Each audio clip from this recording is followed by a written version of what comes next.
Welcome to Leading with Curiosity. Command and control leadership is dead. We interview leaders, entrepreneurs, and executive coaches challenging old paradigms and fostering cutting-edge leadership. Here's your host, certified executive coach, Nate Leslie. Sophie McLean, welcome back to Leading with Curiosity. It's great to see you again. Nathan, I cannot tell you how excited I am to be here. I so loved our last episode. It's been a year and a half since episode 25 launched. If people haven't listened to it, when you're done listening to this one, go back and listen to the other one, because one line sticks with me from that episode, and your name comes up a lot in the work I do and in me having comfort in the unknown of the work that I do. And that's that you'd have to be an idiot to want to be a guru, which is a book still underway. That's right. Let's start there. What do we mean by you'd have to be an idiot to want to be a guru? And then we'll get to the fascinating work that you're doing now with the guide you've just published, Awakening All Sleepwalkers. You'd have to be an idiot to want to be a guru. Go ahead. Yeah. I divide people. I don't divide really, right? But it's easier to put people in two different groups, the sleepwalkers and the awakened one. And when I speak about awaken, I don't mean enlightenment, right, Nathan? Enlightenment is being one with the divine. It's Buddha, Jesus Christ, Socrates, whoever you admire, that is able to operate in different dimension all the way to what I call the divine, right, which is a mystery. So I'm not talking about those people. Yeah. I'm talking about people like you and I that awakened. And then there is the sleepwalkers, and the sleepwalkers, with all my love, I really don't want to sound judgmental. I have many, many friends that refuse awakening. But from time to time, as I chose the road of awakening, from time to time, I look at them and I said, oh, I think it's much easier to sleepwalk because everything is a bit dull, like your emotions, your feelings. It's like if life is an ice skating ring, the sleepwalkers have the ice covered with earth. But when you awaken, you're on ice.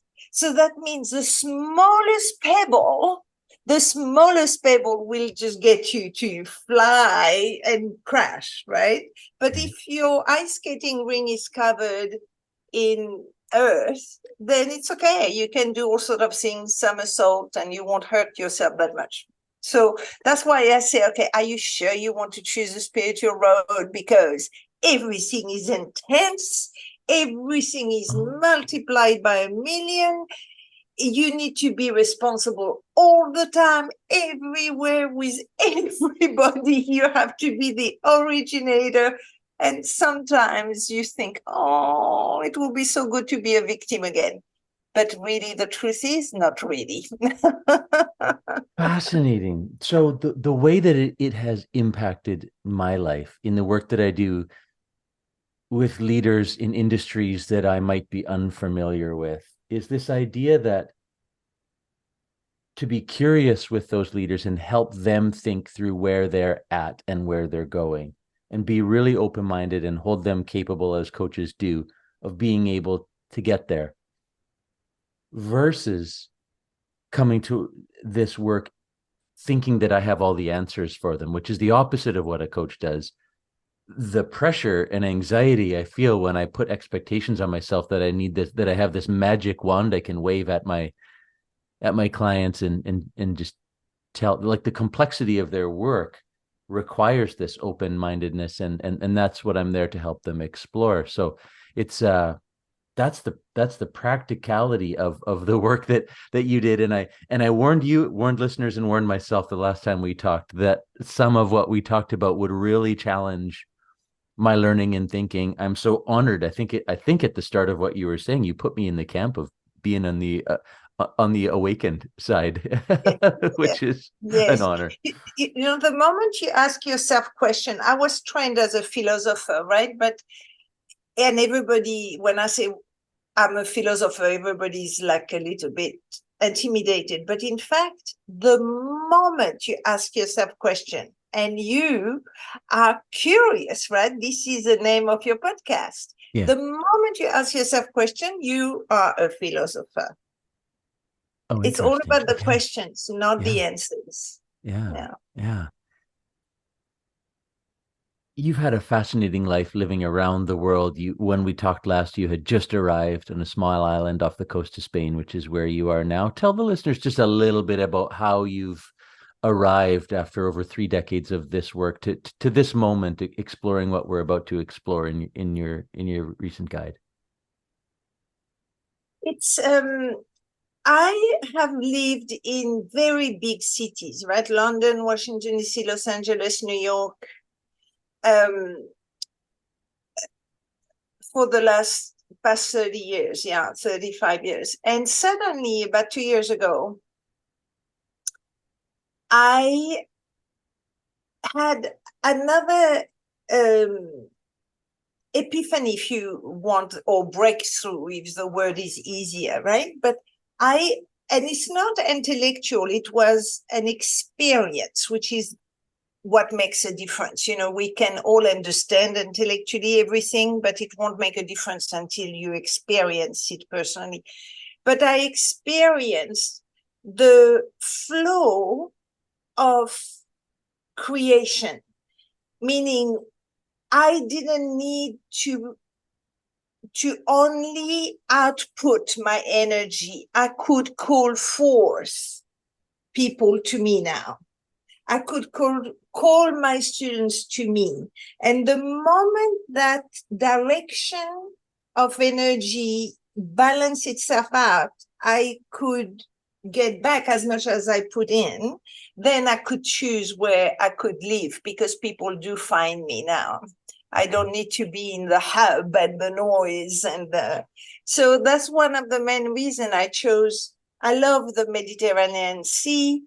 I adore water. I meditate in water. I write next to the water. I look at the water. It does something extraordinary for me. So I packed up my bags and moved. Congratulations. Fantastic. So where we are now with, as you mentioned in our pre-interview, 35 years of experience in this space and all of this in your head. Tell our listeners what you have given to the world with Awakening Sleepwalkers. So as I was writing my book, that you have to be an idiot to want to be a guru, my students came to me and you see, people want what I have, because the experience of being a human being is being in a virtual cage. You don't see the cage, but you do definitely feel cage. You know you have something absolutely extraordinary inside of you, but how do you get it out there, right? And I don't exactly. Oh, yes, I remember. One of my students said, Sophie, you need to give it all away. And you know, Nathan, the fear when you are so vulnerable and so generous that you don't hold on to anything. And I had one of those thoughts. I said, what do you mean? Why would people do my courses if I give it all away? But then 30 years of teaching abundance and generosity, and that we are one, and that you always reap what you sow. And I thought, okay, this is your challenge. You are going to walk your talk to a whole new level. So I wrote a guide of 35 years of finding about what it is to be a human being. It is called Awakening All Sleepwalkers.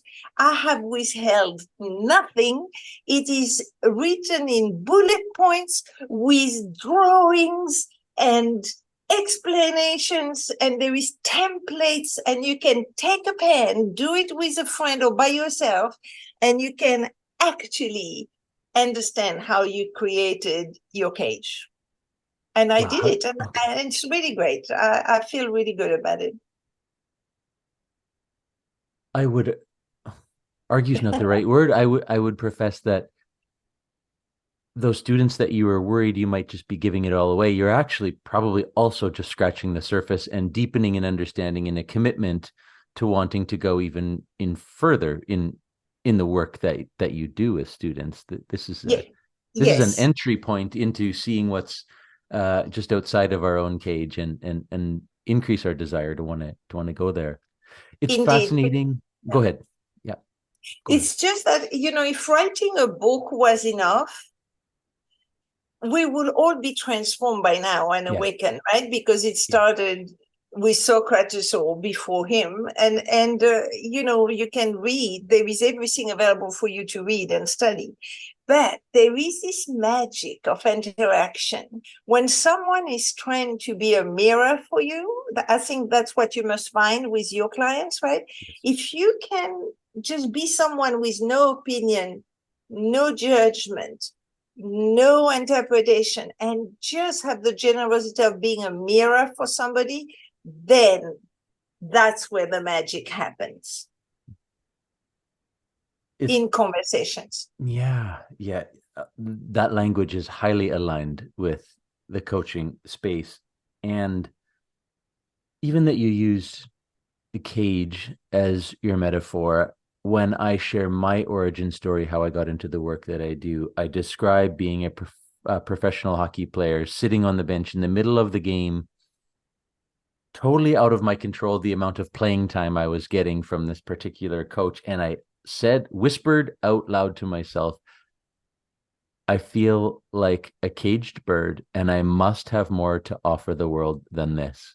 And the work that I do now has allowed me to open that door and get out of that cage. What do you make of that comparison to your metaphor?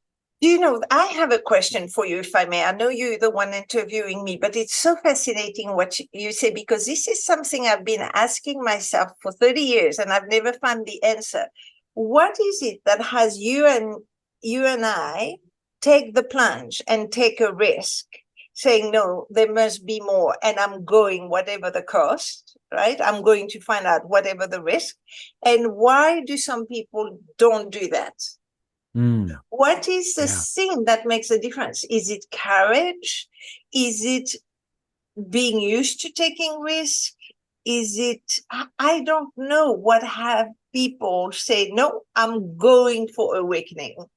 I still haven't found the trigger. Let me share what I think I believe Mhm. about that. The journey that I took working really hard to be this athlete, dedicating decades towards it. Every year enduring new things, searching for a new contract, moving to a new country, like starting over. Hard moments in my life, finding myself working for a small amount of cash under the table in New York City after all the other adventure had sort of come to an end. I rely on moments that were challenging to say, this thing I'm facing now, this exciting thing I'm considering trying, can't possibly be as hard as these other moments that I endured previously. And for others, it might be very traumatic things. I'm very fortunate.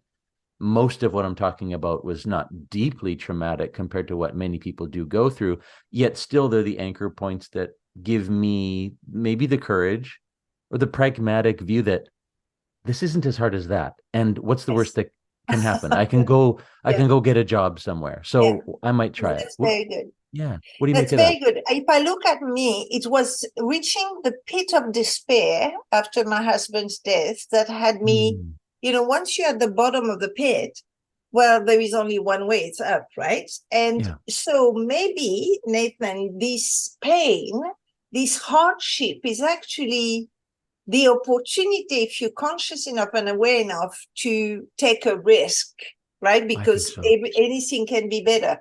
But then how do you do with people that have a good life, like not great, not bad, just good? What could motivate them to engage in awakening? That is what I'm still wondering. Yeah, Mm. and that's also kind of me, like things were good, but some of the low points that I endured, I Yes. didn't lose a partner, but maybe it was when my mom got cancer, when I was at an age where I couldn't quite process that. She's recovered well, but it's using low moments, and everybody's low is different. Everybody's perception of low is different, but using low moments almost as fuel, almost as the spark. Yeah, You see, exactly. finding opportunity and challenge. Yeah. I used to hate suffering. I used to look at people suffering and say, okay, I've got to do something. I can't let them suffer. And then with wisdom, I realized, no, if you suffer consciously, meaning you have the conversation you and I just had about what you're going through and what you can learn, suffering is actually useful. So it gave me a new, always compassion, but a new peace with being with people suffering. Just what you need is to think consciously, not think automatically and survive. You just need to use the circumstance to learn and give up something. And then it My works. wife and I, we have an 8 and a 10-year-old, and we're constantly talking about the current state of parenting and this extreme end that parenting has gone, where we remove all suffering and strife and challenge from our kids. And we're really conscious about what that level of discomfort is that we can expose them to that is healthy. So there's many listeners who can relate to what we're talking about. And so episode 25 title is Can Wisdom Be Taught? And you've used the word wisdom here again. So 35 years of wisdom, of growth in wisdom. Tell us a little bit about your view on the word and the practice and what wisdom is. And then I have a couple questions diving into your guide. Wisdom for me is what education should be centered around, right? It includes thinking, what I said, thinking consciously. It includes being the originator of your life, having closed the door to being victimized. It includes accepting to not know, to be with the mystery of life, to be with uncertainty. Don't look for answers, give up control. All that is part of wisdom. And ultimately, as I said on the last episode, is that I have a very simple definition of wisdom, is when you know that your experience of being alive comes from your view of life and nothing else. Regardless of what happens to you, it's your view of life that will determine your experience of being alive. Then you can call yourself wise. And you can't put a timeline on it, but it comes with time. And it's the thing that in whatever your area is in life, because of those opportunities to suffer and move on and fail and learn and keep going, that it can't be Googled, right? It can't be found instantly on a phone. It is what typically an older generation can sometimes provide to a younger one, is those time and experiences, right? It's an accumulation of experiences that lives somewhere between the conscious mind of really making decisions and the subconscious, that is a sum total of all those experiences. Am I close?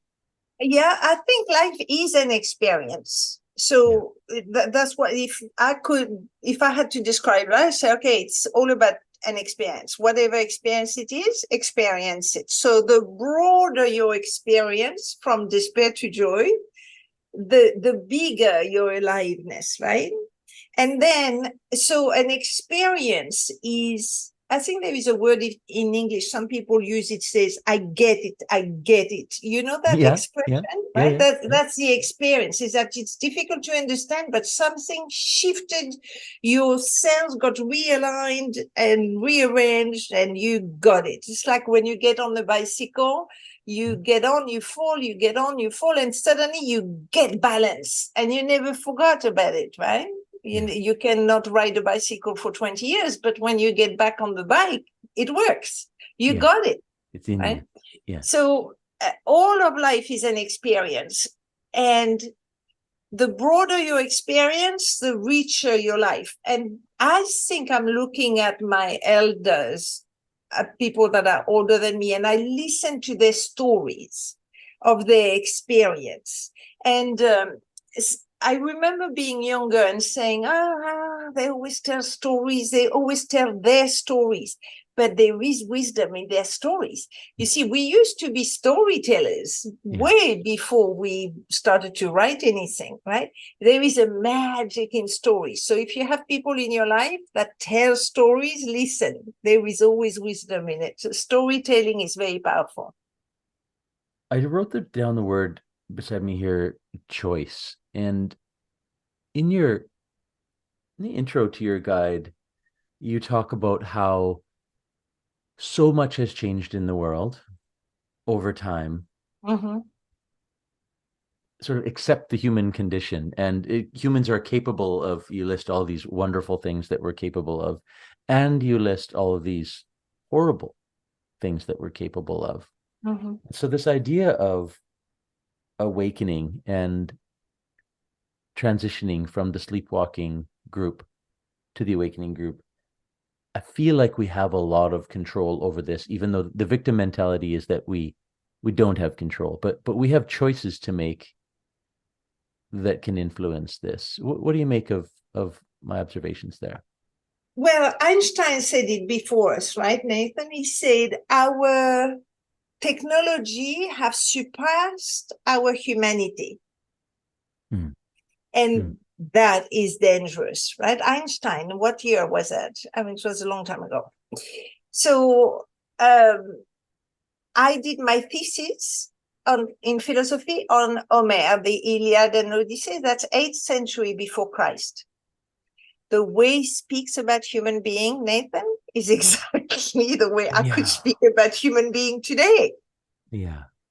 So we have been driven to survive, and we really have accomplished extraordinary things. But we in the 21st century, it's time to wake up, because our technology is so advanced and we have accomplished so much.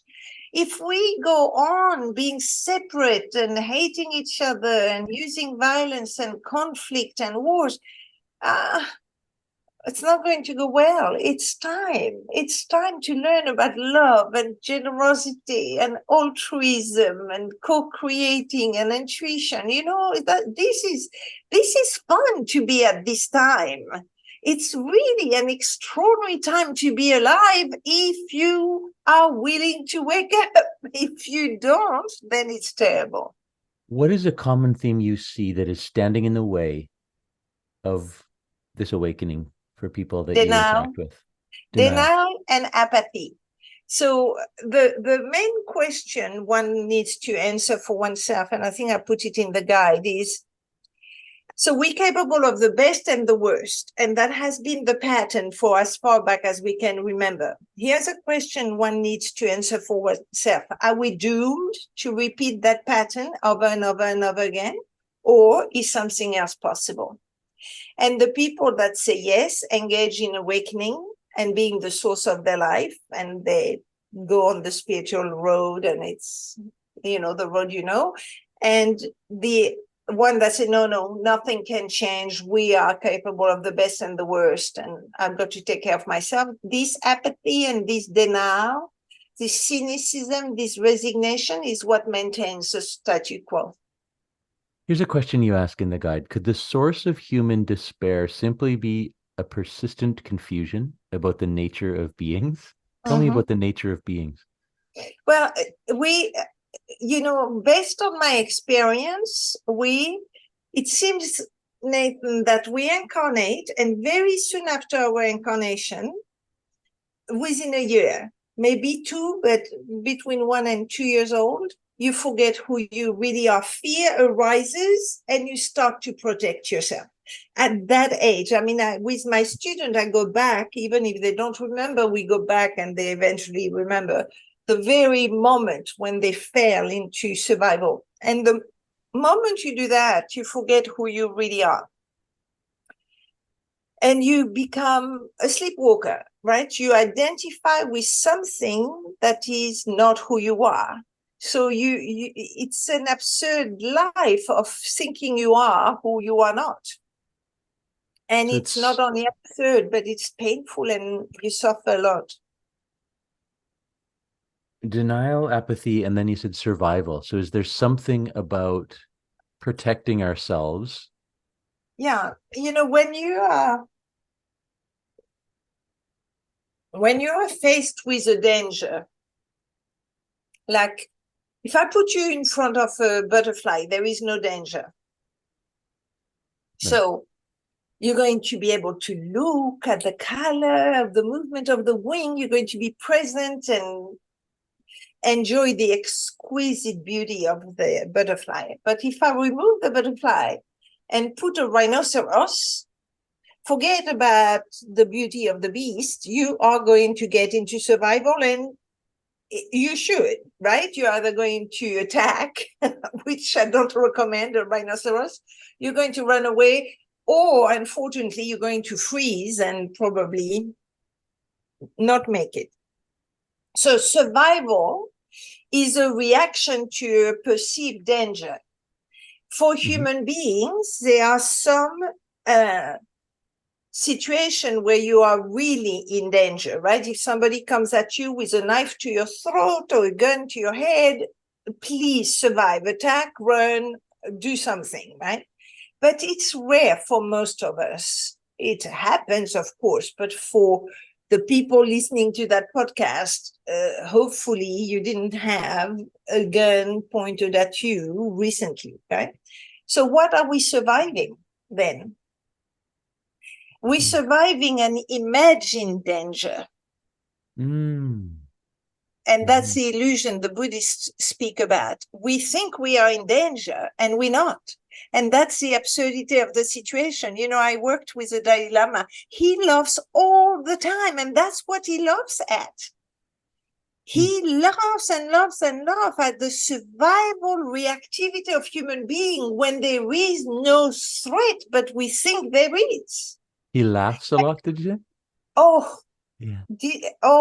Look at any of his videos. You will see. I have never laughed as much as I did with the Dalai Lama. Okay, we He must giggles all the time. All the time. I can't go on without asking more about your opportunity to work with the Dalai Lama. That would be like, okay, listeners are thinking, Nate's not listening to what Sophie just said. Hang on. Tell us more about working and learning with the Dalai Lama. Well, I made it happen, right? So first he comes to New York. I go and listen to him and I fall asleep. He was so intense and so enlightened. I was so embarrassed. I had been engaged into awakening and I tell you, I just fell asleep. I was so offended. So then I went to one week conference in Belgium, where it was the most extraordinary conference. It was with many leaders of spiritual leaders, and the topic was care. And there is a whole movement of what is called care, which is based on caring, but it's much more than that. And it was the most extraordinary week of testimonials of people that have chosen to lead based on caring, or on seeing another human, not for the result they produce, not for a number, not for an employer, but as a pure human being with need and fear and joy. And it was really extraordinary. So having given that, I thought, okay, I want more. So I went to pray with him for peace for 2 weeks in Ladakh, in small Tibet, on the Himalaya. And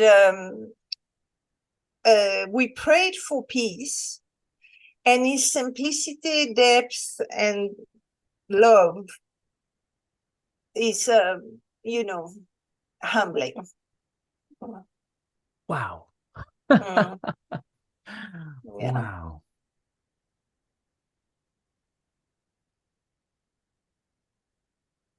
How has that experience shaped the work you do now? Well, I tell you, there is one moment that shaped it even more. So then after 2 weeks, I go to New Delhi.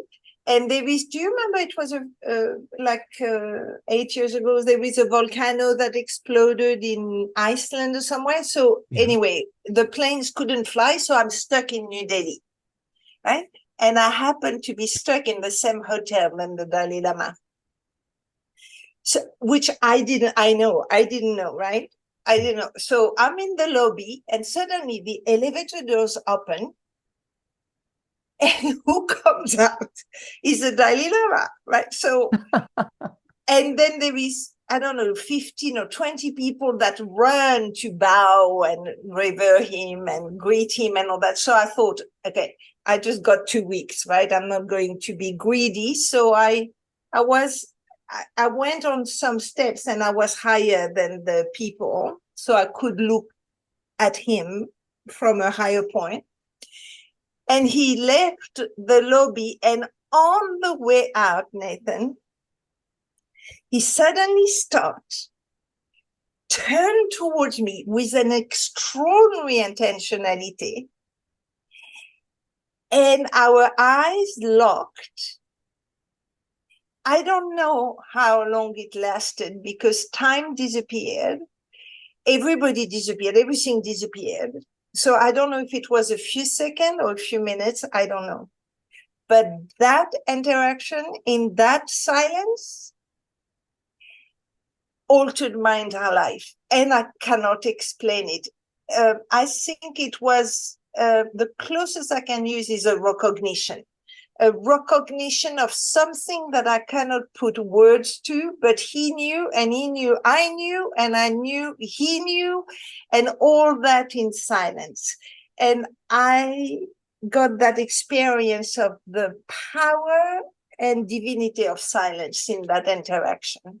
Of silence. Mm-hmm. Where does that show up in the work that you're doing when you're teaching a course, you're with students, and then there's this moment where that comes back? Tell me about that. Well, I in my experience, the more noise you have around you, the less present you are. Anything that is noisy or harsh, or people talking too much, or too loud music, or all the noise will stop you from connecting to that silence I'm talking about. And in fact, it is simply designed to fill that void, because in my experience, people are very nervous about emptiness. And if you can let yourself literally merge into that emptiness, you will see that in nothing, everything is possible. But you need to ease into the nothingness first. But all the thoughts, the little voice in your head, the noise, the occupation, the busyness is all to avoid that nothingness, unfortunately. But you see, like, a teacher can make you safe, because in every single one of my courses, I give my students the first experience of that nothingness.